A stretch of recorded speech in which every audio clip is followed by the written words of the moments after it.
আমার বড় কি একটু বল না। আপনি তো বাবা হতে চলেছেন। বাচ্চার বয়স কত দিনের? এই 3.5 মাসের কাছাকাছি। ওর পেটে 3 মাসের বাচ্চা মানে এটা কোনোভাবেই সম্ভব না। তাহলে আপনি আপনার স্ত্রীকে জিজ্ঞেস করুন। আমাকে বিয়ে হয়েছে 1 মাস হয়েছে, আপনার পেটে 3 মাসের বাচ্চা করতে গেলো। বাসায় চলো। তার মানে আপনি আমার লাগে প্রতারণা করছেন। আপনি আরেক জায়গায় আগাম করে সেই পাপের বোঝা আমার ঘরে চাপাই দিচ্ছেন। বলছি বাসায় চলো, আমি তোমাকে সব খুলে বলবো। না আমি বাসায় যাবো না। আগে আপনি কলে বাচ্চার বাপ পেটা কোন?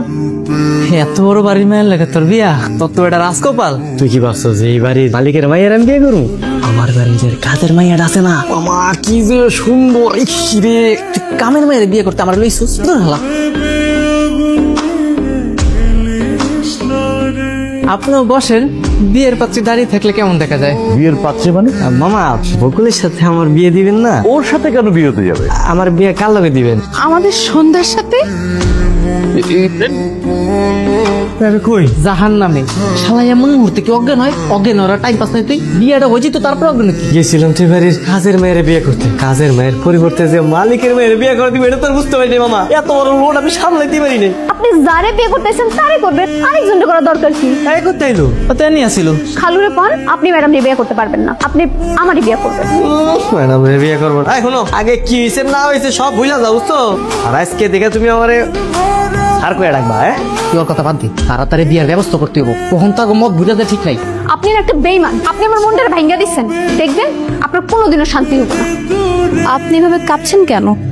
আমি এত সুন্দর একটা বউ পাবো আমি না জীবনে কল্পনা করিনি, মানে ভাবিও নাই।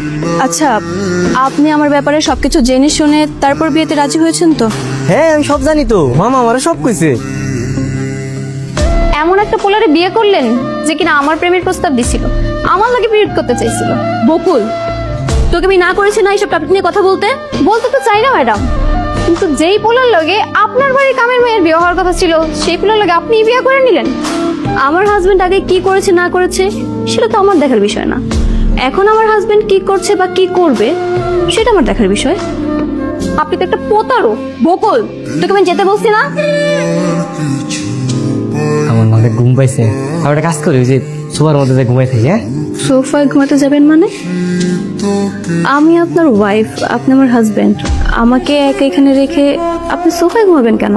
না ম্যাডাম আসলে হয়েছে কি, আমি আবার রাতে লুঙ্গি পরে ঘুমাই তো। ম্যাডাম মানুষ আপনার সাথে লুঙ্গি পরে কেমন দেখাবে না? তার সমস্যা নেই, কিন্তু আপনার লুঙ্গি আবার সকালে গলায় মালা হয়ে যাবে না তো?